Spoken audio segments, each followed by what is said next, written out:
Why can't you behave decently? You know I loved him. You know he was my friend. He was like a son to me. Do you suppose it's easy for any of us to face?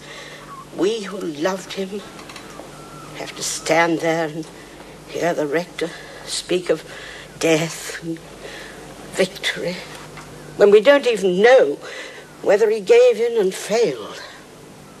Failed? Some people think he did away with himself. Do you believe that? It wasn't like him.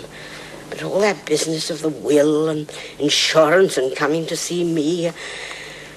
Why did he put all his affairs in order if he...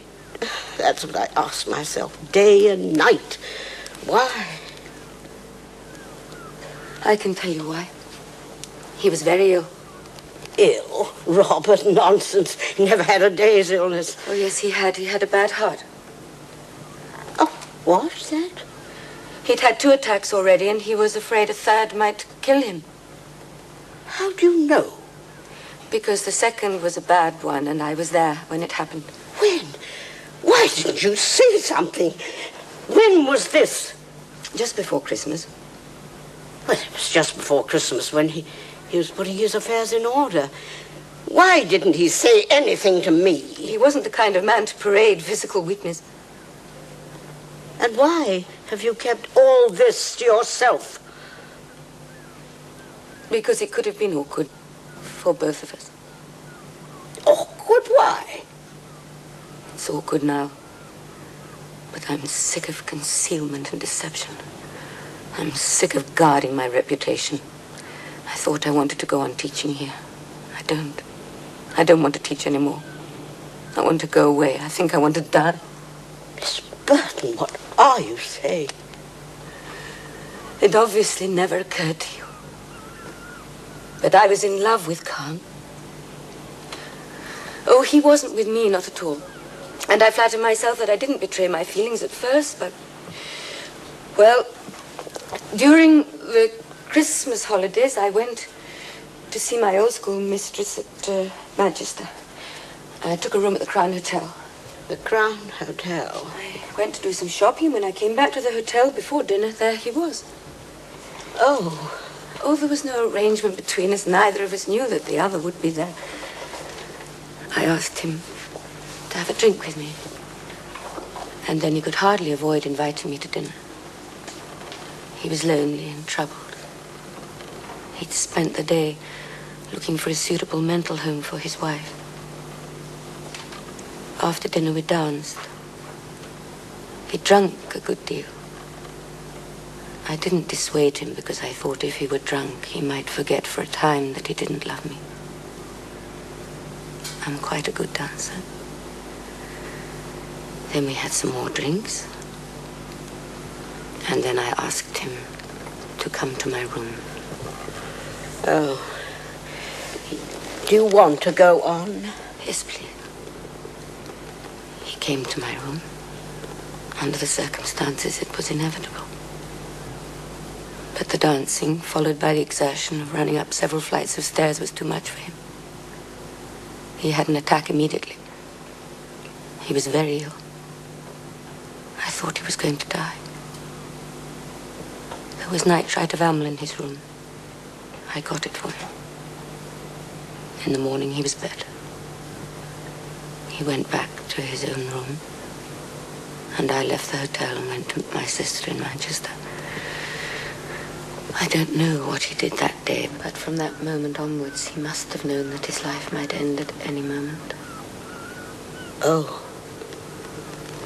Oh, I see. So you must never, ever think that in arranging his affairs, he was preparing to take his life. Yes. He was your lover? No. No, he wasn't. I meant him to be. I would have given everything. All I had for one night, 1 hour. Even knowing that to him I'd be no more than a passing fancy.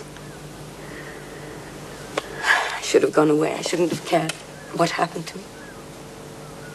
But he didn't. He couldn't. You must believe that.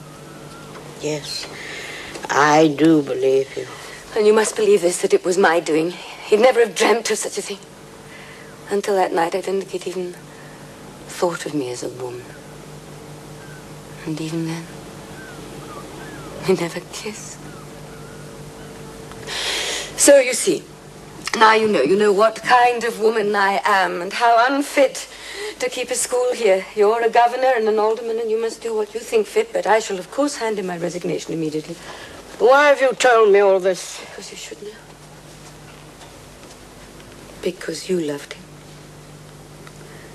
I could never give him anything, but I can at least give you back his good name. And now... He did not kill himself. I suppose you think I shall expect you to resign. Oh, well, what else can you do? I'm what is called an immoral woman. And your friend disliked me. Don't men hate women who run after them? Of course he loathed me. Why do you think that? Because he avoided me. He never wrote to me. He misgoverned his meetings. We never spoke to each other again until the day he died. And then he suddenly burst into the school and rebuked me about the new buildings. We had a dreadful row. We were quarreling when the inspector came in. Is that one of your local problems? She said. Problems? My God. A few hours later, he was dead. And I'd lost everything. Wait, what time was it he called to see you? What? What time? I don't know. About 11. Why? What difference does it make? Can't we stop all this? Haven't I given you what you wanted? I've given you back your good opinion of Carl. What more? I saw him later that day. It was the last time I saw him, too. He gave me a message for you. A message? I didn't know it was important. He said he'd had a row with you, and I ticked him off. And then he looked bashful, like a little boy who knows he's misbehaved. He told me he hadn't had a row with a woman for years.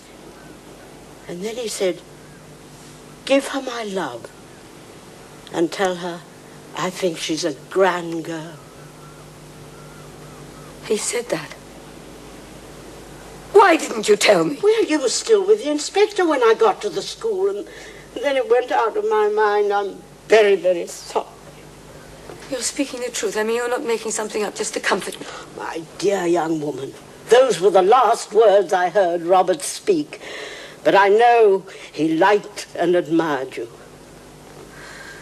Oh, he might at one time, perhaps. But he would have changed his mind after I'd behaved like a bitch on heat, like a cat on a roof. Oh, don't say those things. They're false and ugly, and they don't help.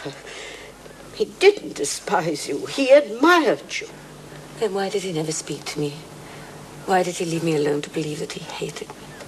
If he just said one word, it would have been enough. Just one word, just to show me. Can't you see?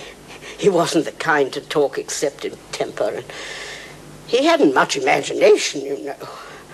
He often hurt me without meaning to, just by not seeing.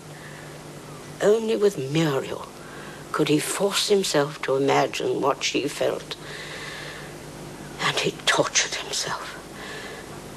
So you mustn't worry. Nobody despised you. And you mustn't despise yourself anymore.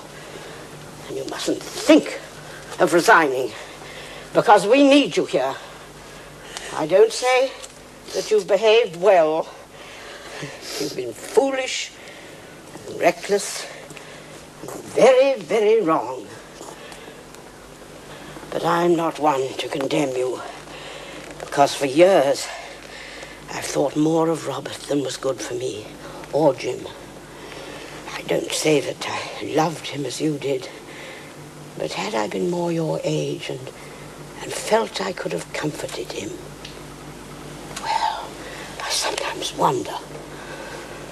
But I loved him and hurt him. And then he rode so recklessly over the cliffs. Now you flatter yourself, my girl. He had plenty to worry about. But I made him ill. I roused him to satisfy my own desires. If only I'd never spoken, held back. I can't bear this pain. And who are you to think you can get through life without pain? Did you never think you'd be ashamed of yourself? Of course it hurts. It will go on hurting. You'll just have to go along with your shames and sorrows as best you can.